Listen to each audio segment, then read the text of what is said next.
பிக்னிக்னா உங்களுக்கு ரொம்ப பிடிக்குமா? பிடிக்காத ஆளே இருக்காது இல்லையா? பிடிக்கலன்னா அவங்க எதையுமே அனுபவிக்க தெரியலன்னு அர்த்தம். அப்படிதானே? இயற்கையை ரசிக்கணும் அப்படிதானடா? ஓகே. எங்கெல்லாம் போயிருக்கீங்க பிக்னிக்லாம்? நிறைய பிளேஸ் போயிருக்கோம் இல்லையா? எங்கடா போயிருக்கோம் பிக்னிக்? எங்கடா போயிருக்கோம்? ஊட்டி, கோவா, டெல்லி, அப்புறம் கொடைக்கானல். Very good. சரி, இப்போ வந்து நம்ம வந்து 6th 7th 8th ஸ்டூடெண்ட்ஸ் அப்படிதானே? ஓகே. இப்போ வந்து பார்க்குக்கு போயிருக்கீங்களா? எல்லாரும் போயிருக்கோம் இல்லையா? பார்க்ல மேபி என்னெல்லாம் இருக்கும்?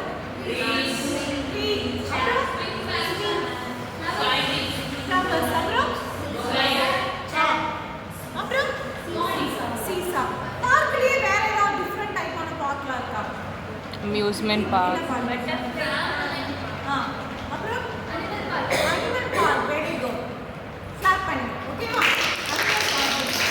அந்த அனிமல் பார்க்ல என்னெல்லாம் இருக்கும்? என்னென்ன அனிமல்ஸ்லாம்? Yes, tiger. Very good. Clap பண்ணுங்க.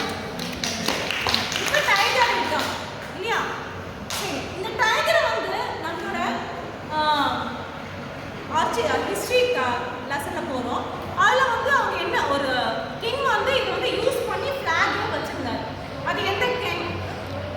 S, very good. Chola kingdom. இப்போ நம்ம என்ன பார்க்க போறோம்? சோலா கிங்டம் தான் நம்ம பார்க்க போறோம். ஓகேவா?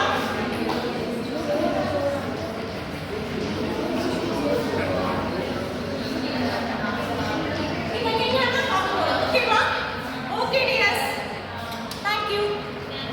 ஓகேடா, நம்ம வந்து இப்போ இது வரைக்கும் என்ன பார்த்தோம்? ஸ்கில் ஆஃப் இன்ட்ரோடக்ஷன் பார்த்தோம் இல்லையா? அந்த ஸ்கில்லை வந்து இப்போ எப்படிலாம் நம்ம யூஸ் பண்ணோம், அந்த கிளாஸ் வந்து எப்படி எடுக்கணும்னு சொல்லி நம்ம பார்த்தோம். இதே மாதிரி தான் ஸ்கில் ஆஃப் எக்ஸ்பிளனேஷன். எக்ஸ்பிளனேஷன் என்ன பண்ணணும்? நம்ம இன்ட்ரடியூஸ் பண்ணிட்டு நம்ம என்ன மெயினான கண்டெக்ட் சொல்கிறோமோ அதை வந்து எக்ஸ்பிளைன் பண்ண வேண்டியதுதான். இதில் வந்து ரொம்ப ஈஸியாக இருக்கும் உங்களுக்கு. உங்கள் டாப்பிக்கை நீங்கள் வந்து நல்லா மக்கப் பண்ணிட்டோ இல்லை நல்லா மெமரி பண்ணிட்டு வந்து நீங்கள் கிளாஸ் எடுத்ததுனால எக்ஸ்பிளனேஷன்